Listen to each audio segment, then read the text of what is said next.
Dieu. Alléluia. Oui, ce soir, tu es au bon endroit. Alléluia. Tu es au bon endroit. Tu es vraiment au bon endroit. Amen. Est-ce que quelqu'un le sait? Est-ce que quelqu'un sait qu'il est au bon endroit? Tu n'es pas au mauvais endroit. Tu es venu au bon rendez-vous. Amen. Amen. J'aimerais que tu le réalises. Tu peux dire à ton voisin, tu es au bon endroit. Tu es au bon endroit.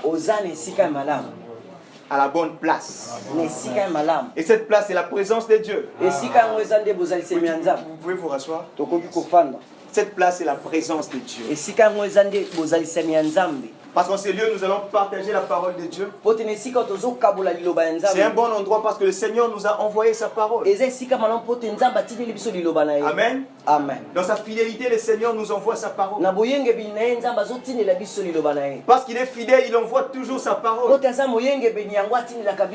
Et sa parole, c'est tout ce qu'il nous faut. Il n'y a rien que nous pouvons avoir en dehors de sa parole. Parce que tout est contenu dans sa parole. Sa parole, c'est un contenant.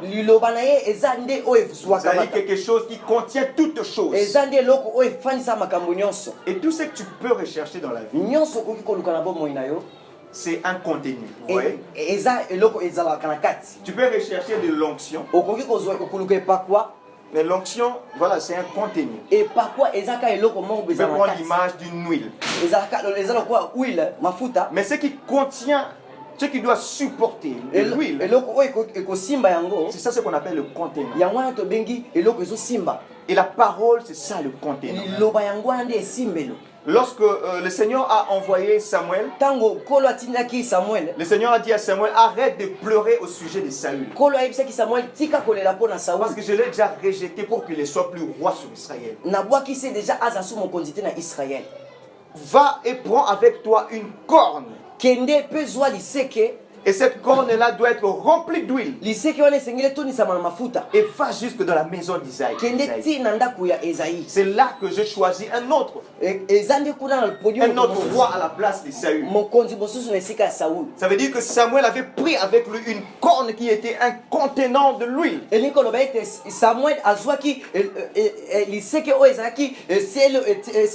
Si l'onction de Dieu doit t'atteindre, si l'huile divine doit t'atteindre, comment cela va te parvenir s'il n'y a pas un contenant qui l'amène? Est-ce que quelqu'un comprend cela? Comment Samuel peut amener de l'huile jusque chez Isaïe s'il n'a pas un contenant? Voilà pourquoi il devait prendre la corne. Et la corne devait contenir de l'huile. Et je dis bien, ce contenant-là, c'est la parole. Et lorsque Dieu envoie sa parole, il envoie quelqu'un avec un mandat.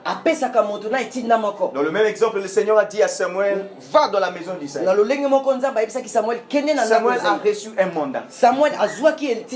Et puis il est allé avec un contenant. Il y avait aussi un contenu qui est l'onction. Et ce soir, je t'avais dit, tu es au bon endroit. Parce que le Seigneur nous a mandatés pour l'évangile. Il nous a mandatés pour annoncer la bonne nouvelle. Amen. Et la parole, c'est ça, les contenants qui contient toutes choses. Tout ce dont tu peux avoir besoin, tu vas trouver cela dans la parole. Est-ce que tu as déjà compris les choses comme cela? Tout ce que tu peux rechercher, tu dois les trouver dans la parole de Dieu. Donc, gloire à Dieu, nous sommes là, nous continuons notre séminaire. La révélation de la personne de Jésus-Christ, c'est ça le thème de notre séminaire. Et le premier dimanche, nous avons parlé sur l'importance de la révélation divine.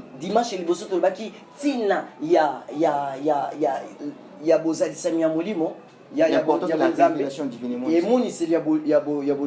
L'importance de la révélation divine.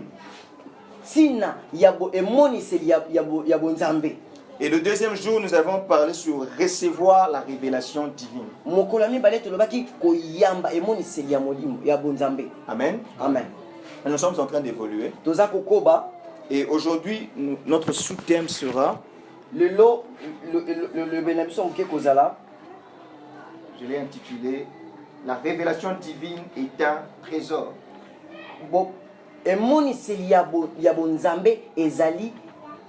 Trésor, trésor. Bomengo, c'est ça. La révélation divine est un trésor.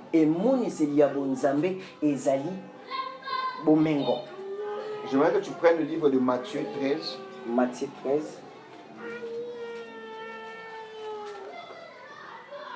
Nous allons lire à partir du verset 18 jusqu'au verset 23.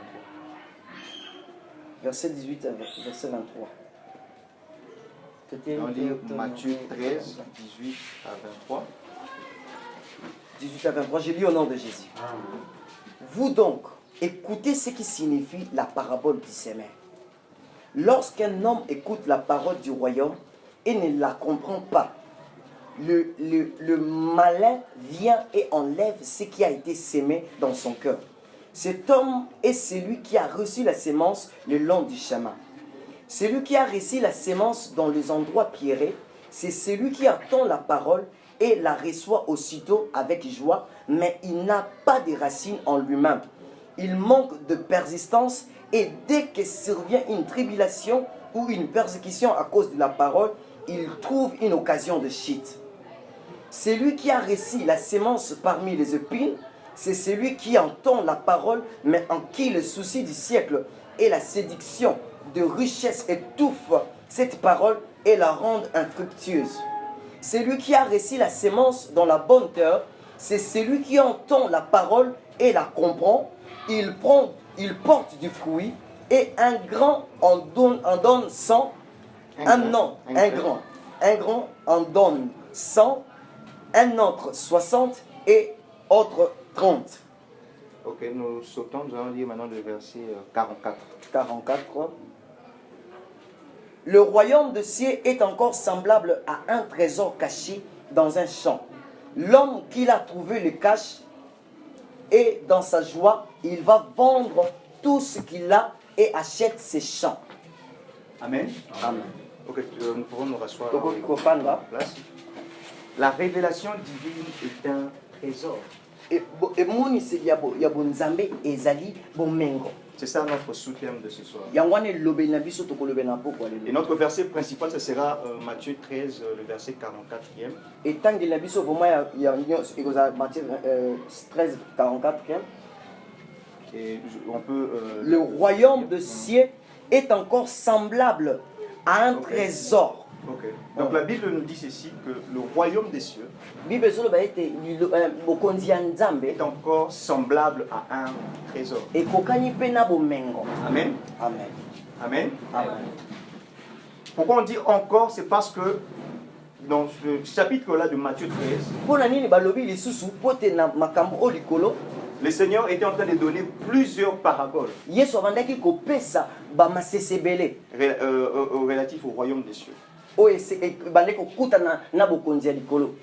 Et dans le verset 44e, on trouve une parabole vraiment parmi les courtes paraboles que Jésus avait données. Parce que cette parabole est totalement contenue dans un seul verset, Matthieu 13, 44. Il y avait d'autres paraboles avant, on va même revenir pour parler sur la parabole du sémeur. Mais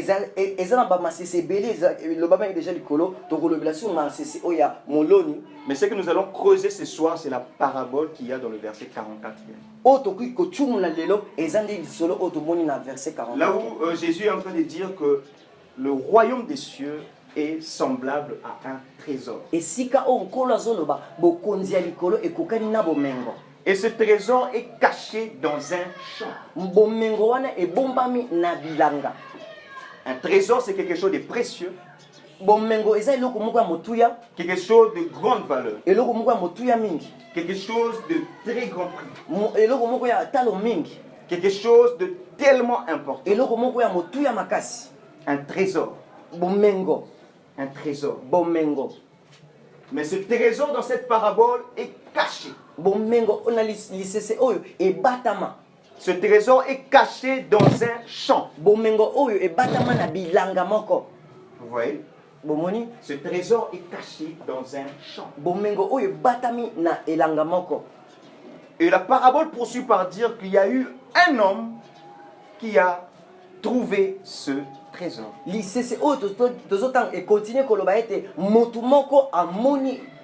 Le trésor est caché. Et il y a un homme qui est venu découvrir le trésor. Voilà pourquoi nous parlons de la révélation divine. Il s'agit de la révélation. Parce que la chose était cachée. Et la personne a eu à trouver cela.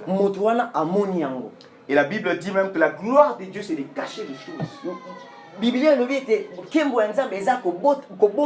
Et la gloire des rois, c'est le sonder, c'est le révéler, ainsi de suite. Dans cette parabole, certainement, donc voilà, ce trésor qui a été caché, certainement c'est Dieu qui l'avait caché. Il y a eu quelqu'un qui est venu pour découvrir le trésor caché. Le trésor était caché dans un champ. Et qu'est-ce que fait cet homme? Il est allé vendre tout ce qu'il avait. Pour faire quoi? Pour acheter ce champ. Vous voyez? Il est allé vendre tout ce qu'il avait pour acheter le champ dans lequel était caché le trésor. Son comportement paraît un peu bizarre. Parce que la logique simple, ce serait de prendre tout simplement ce trésor. Mais lui, il a eu plutôt besoin du champ qui contenait le trésor. En réalité, la personne, si on pose la question, qu'est-ce que la personne est allée acheter? La personne là est allée acheter le champ. Et non pas le trésor. Parce que nous parlons aujourd'hui du trésor. Et chacun d'entre nous devrait être intéressé à ce trésor. Mais la question de savoir à quel prix cette personne a acheté ce trésor, à quel prix il a acheté ce champ plutôt, la réponse est il a acheté avec tout ce qu'il avait. Quelle est cette chose dont le prix, c'est tout ce que tu as? Le prix de ce champ-là, c'est tout ce que tu as. Amen. Amen. En d'autres termes, par exemple, si je te pose la question, qu'est-ce que tu as ce soir? Tu as certainement de l'argent. L'argent quelque part, ça peut être dans un compte bancaire, ça peut être dans la maison, un montant donné. Tu peux avoir beaucoup d'autres choses, tu peux avoir des habits. Parce que si les voleurs venaient dans ta maison, à défaut de trouver l'argent, ils te voleraient des habits. Tu peux avoir d'autres biens matériels qui sont dans ta maison. Mais tu peux avoir aussi des qualités. Ce soir, c'est à toi que je m'aimerais parler. Amen. Amen. Tu peux avoir des qualités. Des talents. Tu sais par exemple chanter. Dans tes points forts, peut-être tu es intelligent. Tu es quelqu'un qui a étudié. Tu as donc des diplômes certainement. Tu peux avoir aussi devant toi un avenir. Ou même d'autres, tu as des biens immatériels comme des projets. Tu peux avoir des projets qui, lorsque ça réussit en tout cas, les choses changent. Tu peux avoir des promesses qu'on t'a faites. En réalité, dans ta vie, il y a plein de choses. J'aimerais quand je dis cela que tu penses un peu à tout ce qui a de la valeur qu'il y a autour de lui. Tu peux avoir la façon dont tu aimes vivre ta vie. En réalité, tu es comblé de beaucoup de choses. Il ne se mesure pas tout simplement par de l'argent. Mais pour acheter ce champ dont il s'agit ici, son prix, c'est tout ce que tu as. Amen. Amen. Cela veut dire que tout ce que tu as, même tout ce que tu auras, ne peut jamais égaler la valeur du trésor dont on parle. Amen. Amen. Tout ce que tu peux avoir, sa valeur ne peut jamais égaler la valeur du trésor dont on parle. Mais la particularité de ces trésors, c'est que ce trésor ne peut pas être séparé du champ. Sinon cette personne aurait tout simplement pris le trésor et allait le creuser ailleurs. Mais ce trésor-là doit demeurer dans le champ. Pour mieux comprendre cela, voilà pourquoi nous allons utiliser la parabole du semeur. Dans la parabole du semeur, on parle d'un semeur. C'est-à-dire quelqu'un qui est sorti pour aller s'aimer. Il y a aussi la sémence. Parce qu'il est semeur, parce qu'il a une sémence. Mais la troisième chose qui est très importante de la parabole du semeur, ce sont les différents terrains dans lesquels il est allé pour jeter sa sémence. Et on nous parle de 4 types de terrains. La parabole nous dit premièrement que la sémence était, il y avait une partie de la sémence qui était tombée sur le chemin. La deuxième partie de la sémence était tombée dans un sol pierreux. La troisième partie de la sémence était tombée dans un sol rempli de ronces.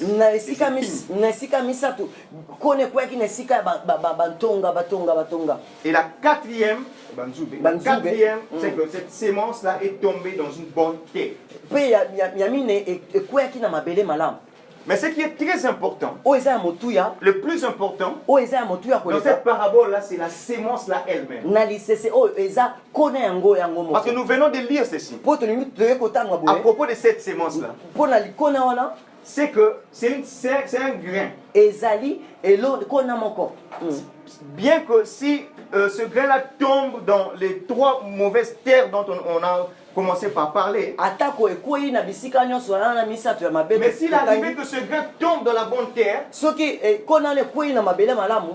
grain-là est capable de se multiplier. C'est-à-dire que lorsqu'on a planté une seule graine, si la récolte n'est pas bonne, ça doit donner 30. Si la récolte est moyenne, ça doit donner 60. Mais dans les conditions optimales, cette graine-là doit donner 100 autres grains.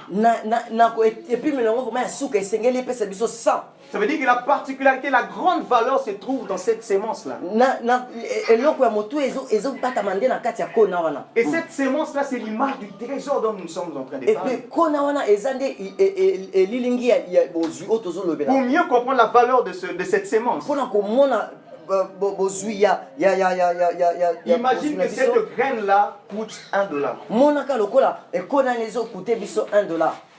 À la première récolte, lorsque tu la places dans la bonne terre, la Bible dit que ça doit produire 100 autres grains. En réalité, tu vas passer de $1 à $100. Et à la deuxième récolte, si tu prends tous les 100 grains, tu le remets dans la bonne terre, la deuxième récolte va te donner 10 000 grains. Là déjà ton chiffre d'affaires atteint $10 000. Et à la troisième récolte, quand tu mets tous les 10 000 là dans la bonne terre encore, Là, ça fait 1 million. wana ekomi nde 1 million. La troisième récolte va donner 1 million. wana yakobuka misato yopeso 1 million. Ça veut dire que tu es passé d'$1, olongwe na 1 mais après 3 saisons, mais na sima ya bikeke tu misato arrives déjà à 1 million de dollars. okomi na 1 million de dollars. Ainsi de suite. kokelanda kaka ezokende kaka. Donc ça veut dire que si on continue cette mathématique-là, elingi kolobaki so tokontinue bacalcule rapidement ça va devenir difficile à compter. ekokoma ntango nyonso mpasi mpona kotanga. Et supposons que cette graine-là était connue des gens. tokanisa ntango mosusu soki eloko wana eyebanaki na bato. N'est-ce pas que tout le monde chercherait à la voir? elingi kolobaki bato nyonso bakoluka yango mpo bayeba kozala nango. Amen. Amen.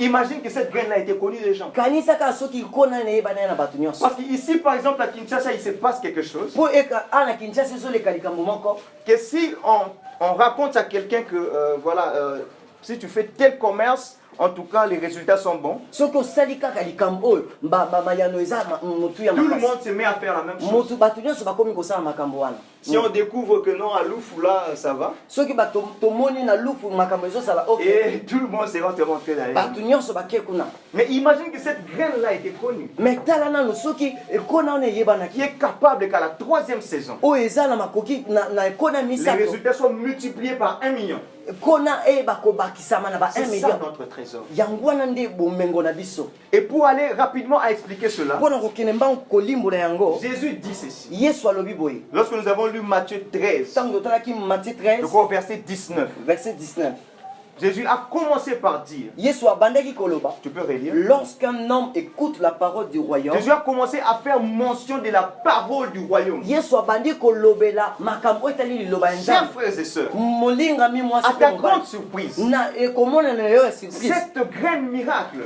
eloko babengi kona oyo ya cette mibali sémence miracle, kona oyo ya bikamwa ce trésor dont nous parlons, bomengo oyo n'est tosolobela rien d'autre que la parole. eza eloko mosusu te soki liloba nzambe Amen. te. Amen. Amen. Amen. Ce n'est rien d'autre que la parole eza de eloko Dieu. mosusu te soki liloba nzambe te.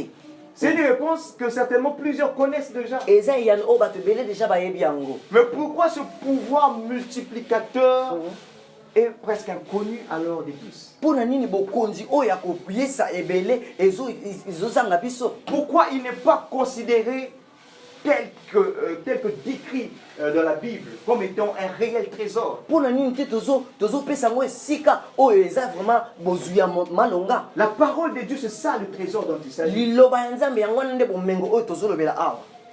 Mais la parabole du semeur nous révèle mais lisese ya moloni ezolobela qu'il ne biso suffit pas d'avoir le bon grain. esengeli te kaka kozala na sema to eloni ya malamu. Il faut aussi avoir la bonne terre. esengeli mpe ozala na mabele ya malamu. Donc le bon grain ne suffit pas.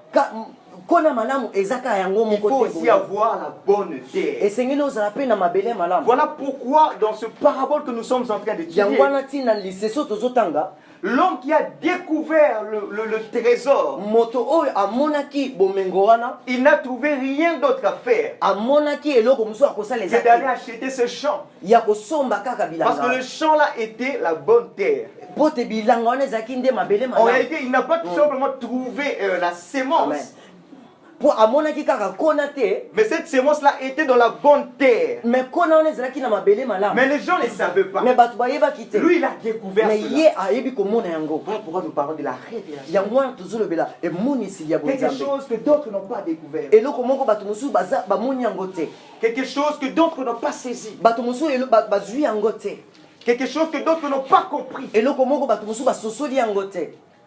Et ce trésor, c'est la parole de Dieu tout simplement. bomengo wana eza kaka liloba ya Et cet nzambe. homme a dit, tout ce que je peux faire, moto oyo alobi nyonso nakoki osala c'est d'acheter ce champ. eza kaka kosomba bilanga Parce que si je prends cette graine-là po te so nazwi kona et que je la déplace, na longoli yango awa ça ne peut pas produire des effets. ekobota te. Parce que le champ que moi j'ai, bilanga oyo nga naza c'est pas la bonne terre. eza mabele malamu C'est te. pas la bonne terre. eza mabele malamu te. Mais ce champ dans lequel je trouvais la graine, mais elanga oyo nakuti kona c'est ça la bonne terre. eza nde mabele malamu. Et tout ce qu'il me faut faire, c'est quoi? nyonso esengeli nasala eza C'est nini? d'acheter ce champ.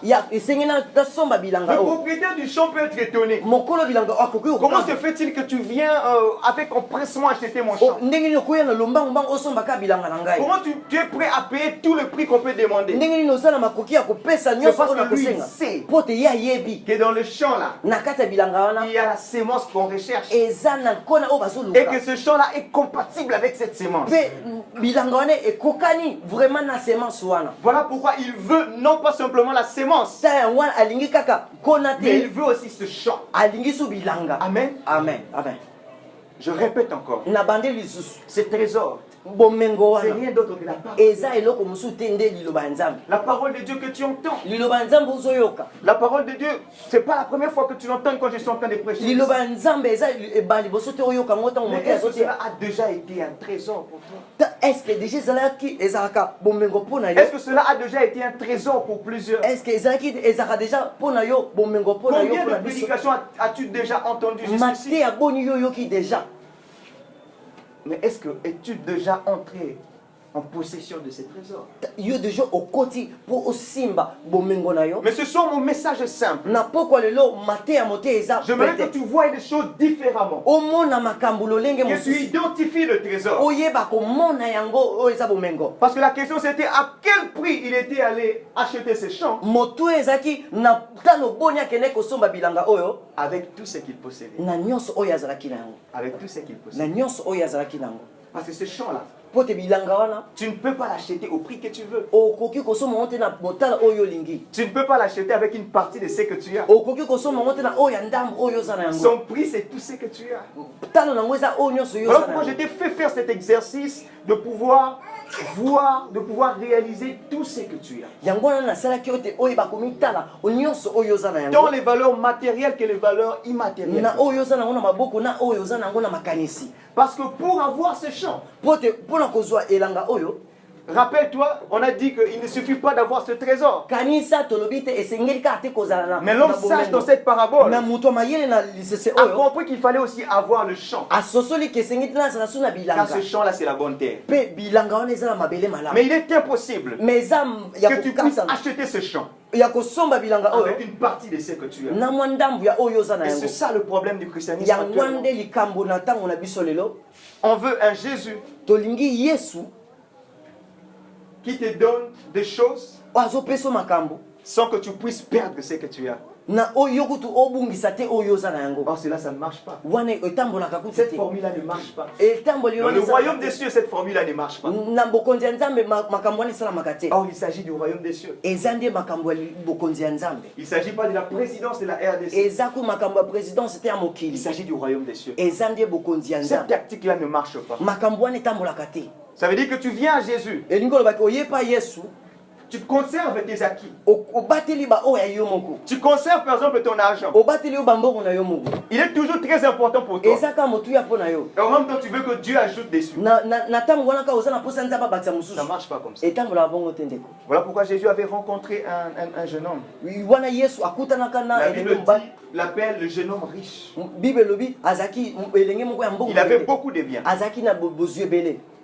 Et il a dit au Seigneur, qu'est-ce que je dois faire pour hériter du royaume de Dieu? Et Jésus lui dit, va, vends tout ce que tu as. Donne cela aux pauvres. Et puis viens suivre-moi.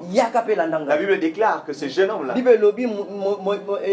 était parti tout triste. Parce que lui s'attendait à ceci.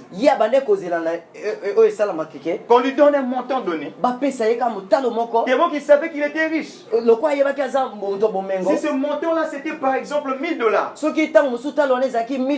il aurait pris une partie dans ses avoirs, constitué les $1000 et donné à Jésus.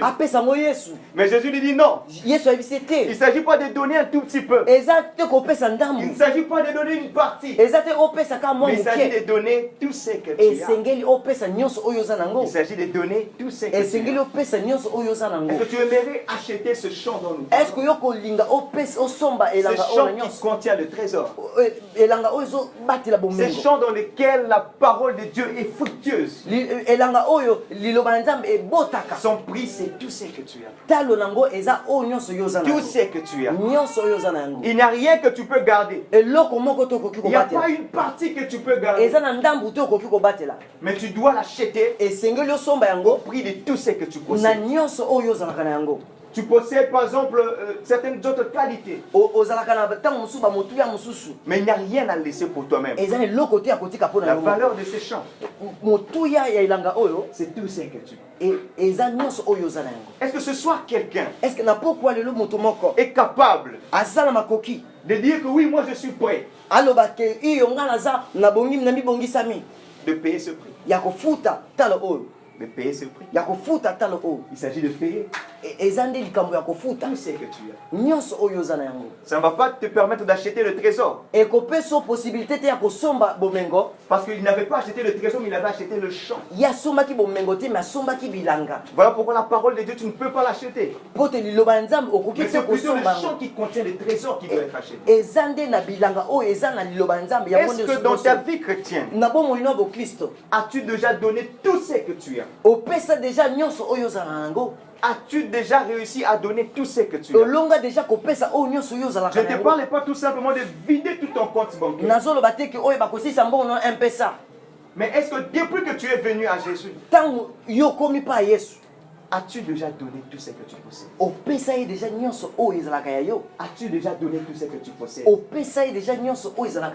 As-tu déjà donné tes projets? On avait dit même dans ce que tu as, il y a même des projets. As-tu déjà tout abandonné? Ta façon de voir les choses.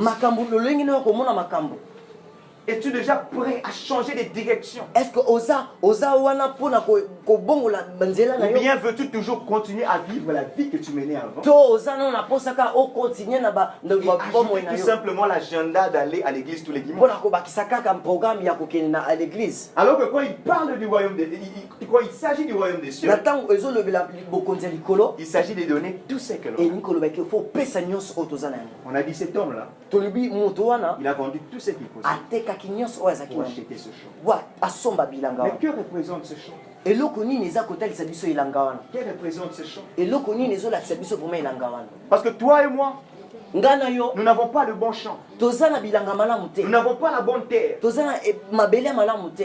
Pourquoi nous n'avons pas la bonne terre? Parce que nous sommes issus d'Adam. Si tu es né d'un père et d'une mère, c'est que tu es issu d'Adam.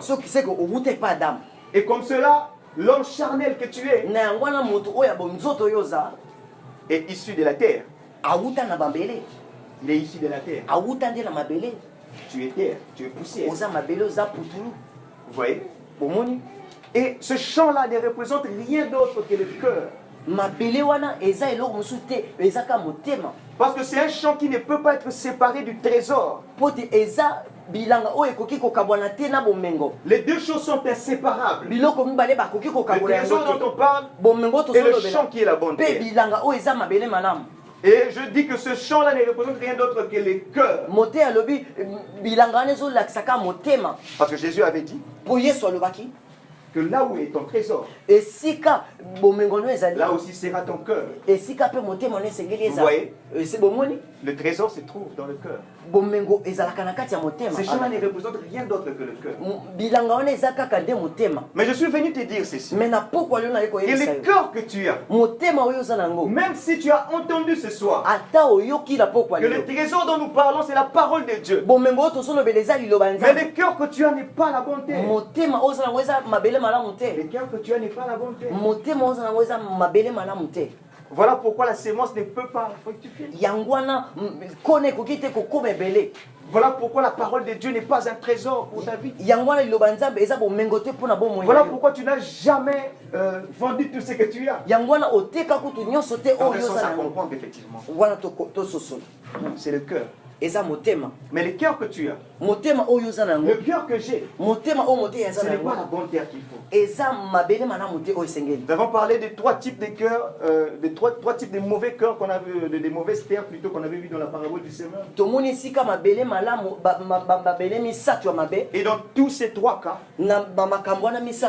quand Jésus était en train d'expliquer la parabole du semeur, il était en train de démontrer. Et dans tous ces trois cas, l'homme là en question n'avait pas saisi la révélation. J'ai commencé par dire que la sémence qui est tombée dans le chemin, C'est comme quelqu'un qui entend la parole de Dieu, mais ne la comprend pas. Ça veut dire qu'il a entendu. Il n'est pas arrivé à la révélation. L'ennemi vient, il prend tout simplement ça, c'est le premier type de cas. Et la deuxième fois, Jésus dit, la sémence qui est tombée dans les sols pierreux, c'est comme quelqu'un qui reçoit la parole de Dieu avec joie. Mais aussitôt que viennent les difficultés, cette sémence-là ne peut plus porter de fruits. La personne rejette ce qu'il a reçu. La personne n'est pas arrivée à la révélation. Dans le troisième cas, Jésus dit, la sémence qui est tombée maintenant dans un sol qui est rempli de ronces.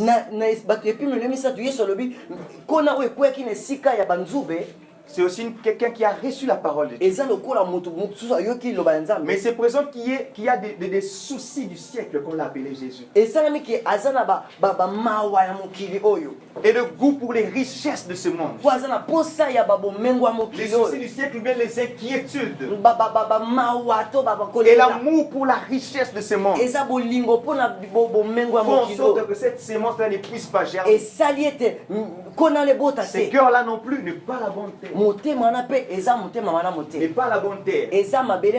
Parce que lorsque même la sémence voudra germer, les épines vont étouffer cette sémence. Et comme je t'avais dit, tellement que tu es né là-dedans, tu n'es pas la bonne terre. Parce qu'effectivement, les ronces sont rattachés à Adam. Lorsque Adam a péché, le Seigneur a dit à Adam que le sol sera maudit à cause de toi. Et il te produira des ronces. Il te produira des épines. Et cela ne peut pas rendre possible que la sémence puisse germer. Tu ne peux pas être la bonne terre comme cela. Tu ne peux pas être la bonne terre comme cela. Ça veut dire que si la parole de Dieu n'est pas le trésor qui est présenté ici dans la Bible, la faute n'est pas à la sémence. La faute est plutôt au cœur. La faute est au cœur. Il suffit que le cœur soit bon. Il suffit qu'il se trouve que ton cœur devienne la bonne terre. Cette sémence-là va produire du fruit. Et le miracle de la révélation divine va se produire. Amen. Mais gloire soit rendue à Jésus. Parce que lorsque Jésus est venu, il devait mourir. Il a choisi de prendre sur lui les ronces. Jésus a choisi de prendre sur lui les ronces. La Bible dit qu'il y avait une couronne qu'on a fait porter à Jésus. Et cette couronne-là était faite de ronces. Jésus est notre roi. Jésus est notre roi. Mais sa couronne n'est pas une couronne d'or.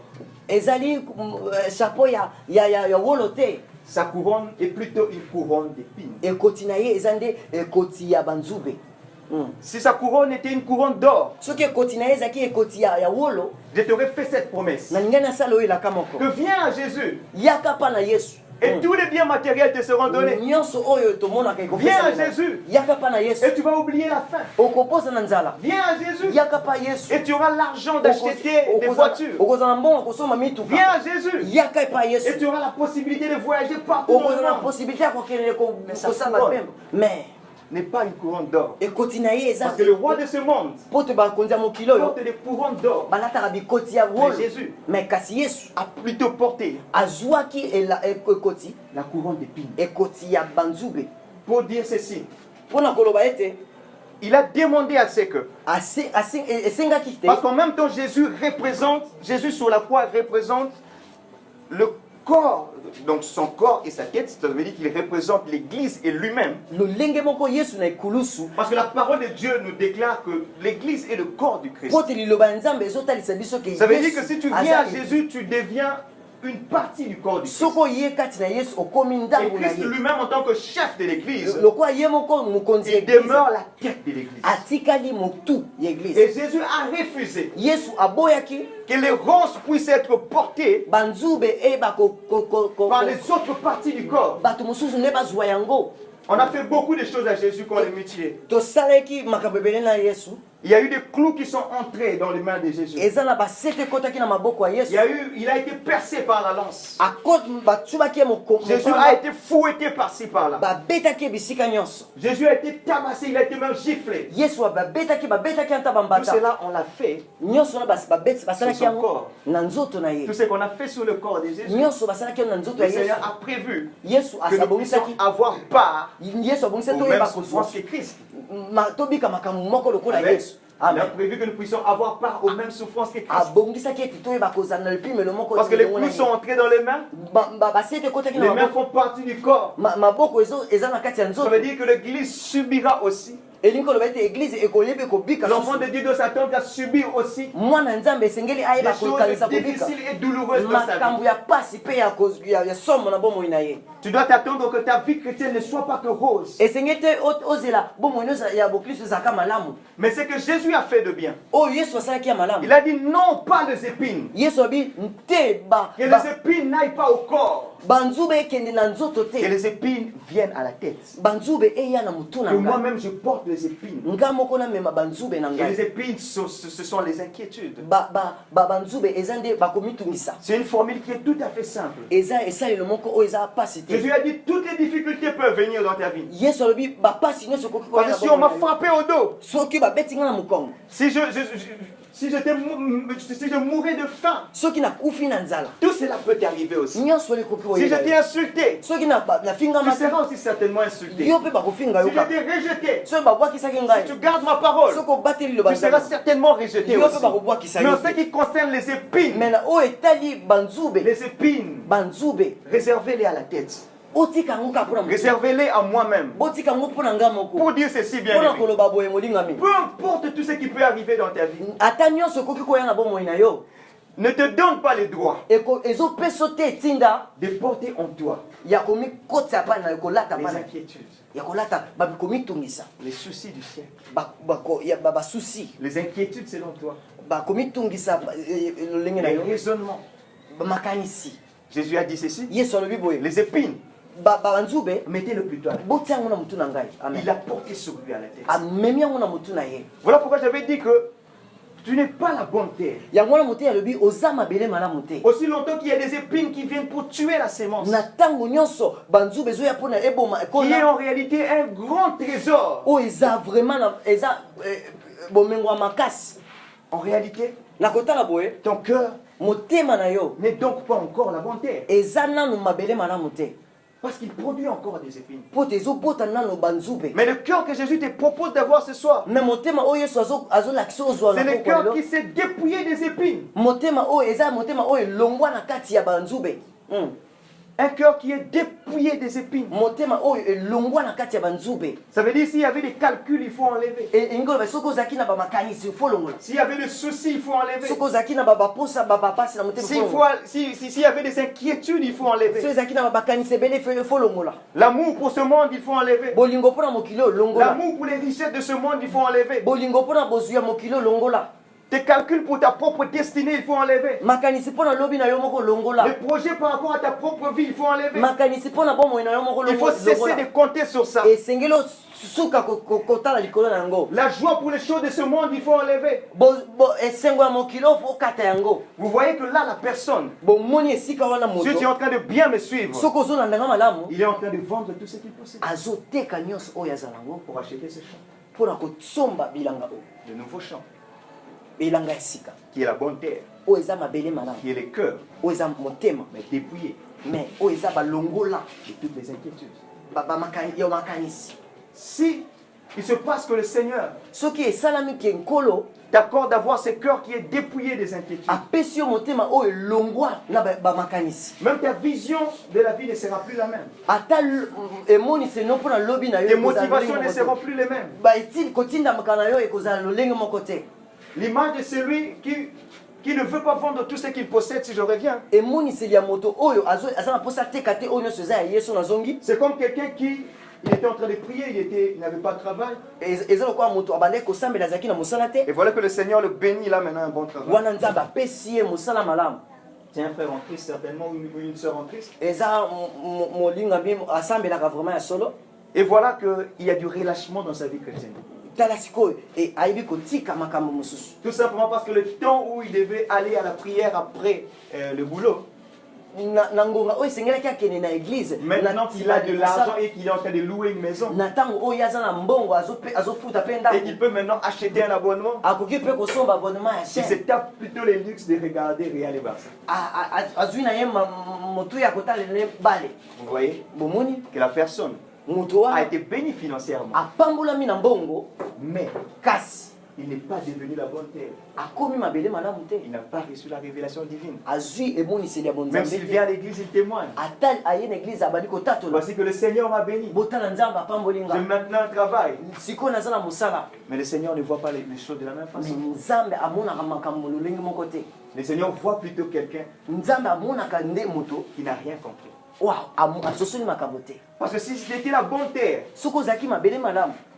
il allait comprendre que même le fait que le Seigneur, il allait d'abord comprendre. Comprenez ceci, bien aimé. Je vais te dire ceci ce soir, bien aimé. Que entre maintenant où tu as un problème, je ne sais pas quel est ton problème. Peut-être tu as besoin d'argent. Entre maintenant où tu manques d'argent et demain où tu auras de l'argent, devant Dieu, il n'y a aucune différence. Il n'y a aucune différence. Il n'y a aucune différence. C'est différent peut-être pour toi. Mais devant Dieu, il n'y a aucune différence. Devant Dieu, si tu avais trouvé ce trésor, si tu étais cette bonne terre, tu serais joyeux même en manquant. Ça veut dire qu'aujourd'hui, si tu es là, tu as tellement un besoin d'argent. Ici, on t'annonce la parole de Dieu. Et on te dit clairement, on ne te donne pas l'argent ici. On ne va pas prier aussi pour que tu aies l'argent.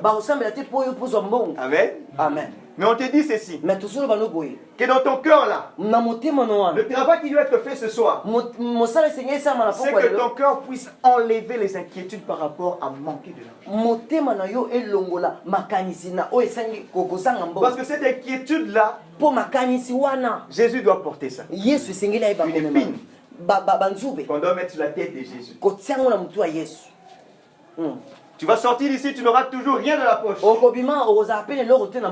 Mais si tu reçois cette révélation divine, qui est un trésor, qui est cette parole qui est en train d'être annoncée, tu sortiras avec un cœur léger. Tu sortiras avec un cœur joyeux. Tu sortiras avec un cœur qui sera capable d'aller prier 1 heure du temps même si tu n'as pas mangé.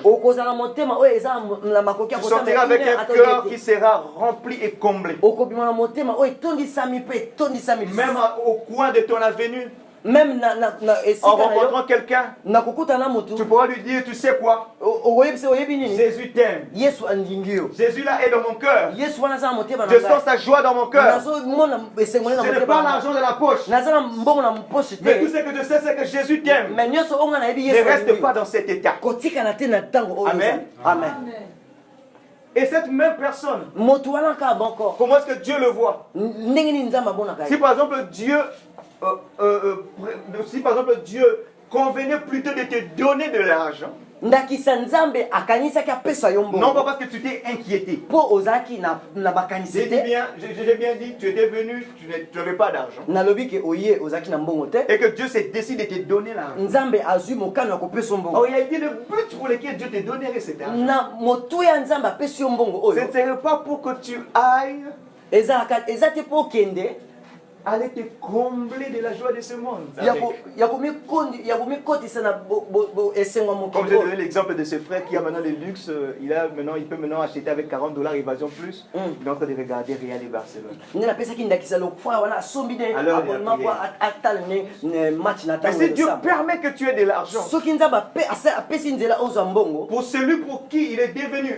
celui qui est devenu une bonne terre, Cet argent-là, il saura que ce sera de l'argent qui doit appartenir au royaume de Dieu. Ça veut dire que tout ce qu'il fera avec cet argent, ce sera des choses qui glorifient Dieu. Des choses qui le poussent dans la présence de Dieu. Des choses qui bénissent l'œuvre de Dieu. Des choses qui bénissent les frères et les sœurs. De l'argent qui contribue à l'avancement de la parole de Dieu, du royaume de Dieu. Et de l'argent qui lui pousse même à aller tout près de Dieu, comme j'ai dit. Il peut prendre même un peu d'argent dedans, aller payer quelques jours de retraite dans un centre de retraite. Quel est l'état de ton cœur ce soir? Mon message n'a pas été long. Ça a été très court. J'ai tourné autour de même chose que j'étais en train d'expliquer petit à petit. Pour que tu comprennes tout simplement qu'il est important que ce miracle de la révélation divine ait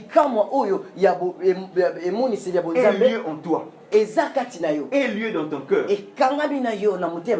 La sémence, elle est là.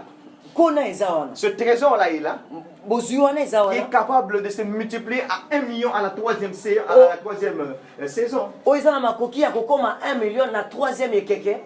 Parce qu'il se multiplie chaque fois par 100. Et je me souviens même de cette parole que Jésus a dit à Pierre. Quand Pierre lui a dit que nous t'avons suivi. Et qu'est-ce qui va nous arriver?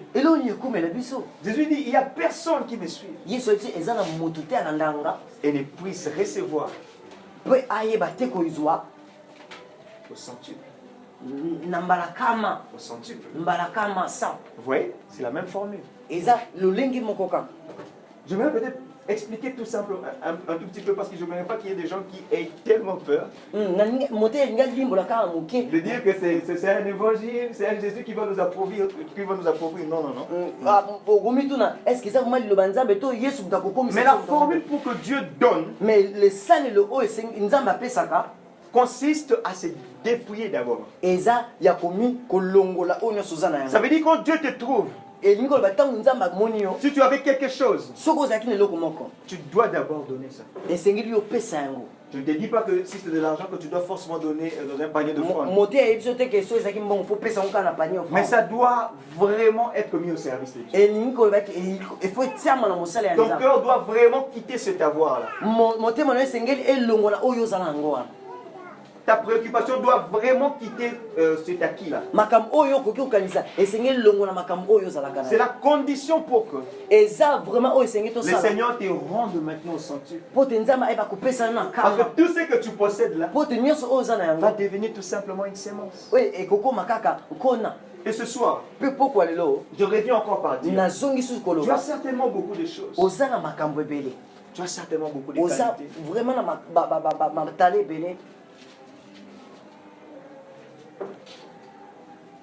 Tu as peut-être une bonne éducation. Et c'est un atout pour que tu réussisses dans la vie. Tu es peut-être belle. Ou tu es beau. C'est un atout par exemple pour entrer au mariage. Mais tout ce que tu as là,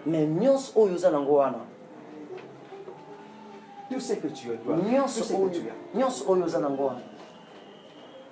ne doit plus représenter quelque chose à tes yeux. Tu dois comprendre que ça a moins de valeur que le trésor dont on parle. Ce n'est que de cette façon-là que le Seigneur va maintenant prendre ce que tu as. Parce que toi, en réalité, tout ce que tu veux, c'est le Seigneur. Et le Seigneur, quand il prend tout ce que tu as, Au moment opportun, lui-même, il va te rendre au centuple. Voilà pourquoi nous voyons aussi qu'il y a des gens qui sont bénis, mais dans le Seigneur. Et des gens qui ne comprennent pas cela quand ils voient par exemple un homme de Dieu tellement béni. Ils vont même sur Internet, ils sortent la liste des 10 pasteurs les plus bénis en Afrique. Ils ont des jets privés. Ils ont beaucoup de maisons. Ils travaillent dans l'occultisme. C'est parce qu'ils n'ont pas compris que dans le royaume des cieux aussi, il y a cette loi de la multiplication. Si quelqu'un a réellement tout donné à Jésus, mais n'est-ce pas que c'est cet homme? N'est-ce pas que c'est cet homme qui a vendu tout ce qu'il avait? Et imaginez qu'il a vendu tout ce qu'il y avait, que tu es en train de le voir. Et il est allé acheter ce champ. Dans cette parabole de Matthieu 13, verset 44. Et voilà que dans ce champ-là, il y avait maintenant la graine. Et cette sémence-là va se mettre à se fructifier. C'est tout simplement cela. Si nous perdons tout, si nous perdons tous les avantages, ça veut dire que si j'avais un chemin X, et qu'en venant au Seigneur, le Seigneur me met à cœur de changer de chemin. Ça me fait mal, mais je change quand même de chemin. Ça paraît comme si je perds des choses de ce monde. Ça paraît comme si ma vie n'avance pas. Mais qu'est-ce qui va m'attendre? C'est le centuple. Mais les centuples, la première saison seulement. Parce qu'on arrive à la 3e saison, le centuple devient le million. Amen. Amen. Est-ce qu'il y a quelqu'un qui est en train de comprendre ça? Et ce soir, la volonté de Dieu, c'est que tu sois la bonne terre. Il est capable de faire fructifier la sémence. Cette sémence, c'est la parole de Dieu.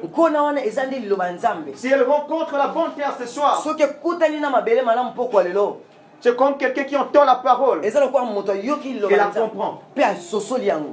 C'est comme quelqu'un qui saisit la révélation divine. C'est comme quelqu'un pour qui Jésus n'est plus le même Jésus qui était avant.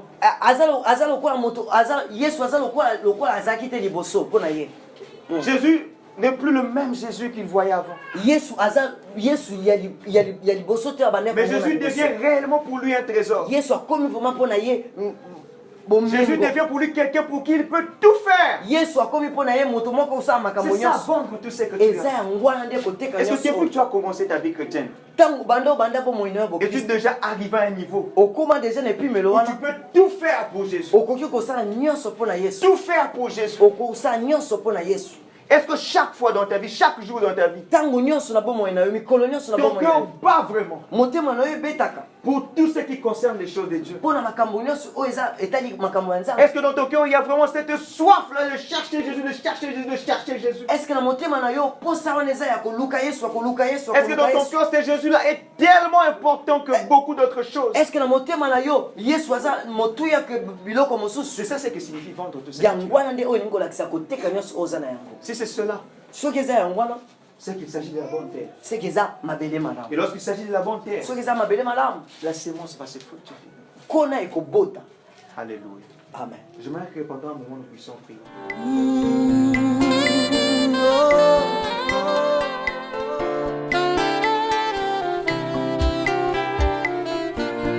Je viens le chanter, ces chants dont Jésus est le refrain de la mélodie qui comble mes instants, je le chanterai sans fin.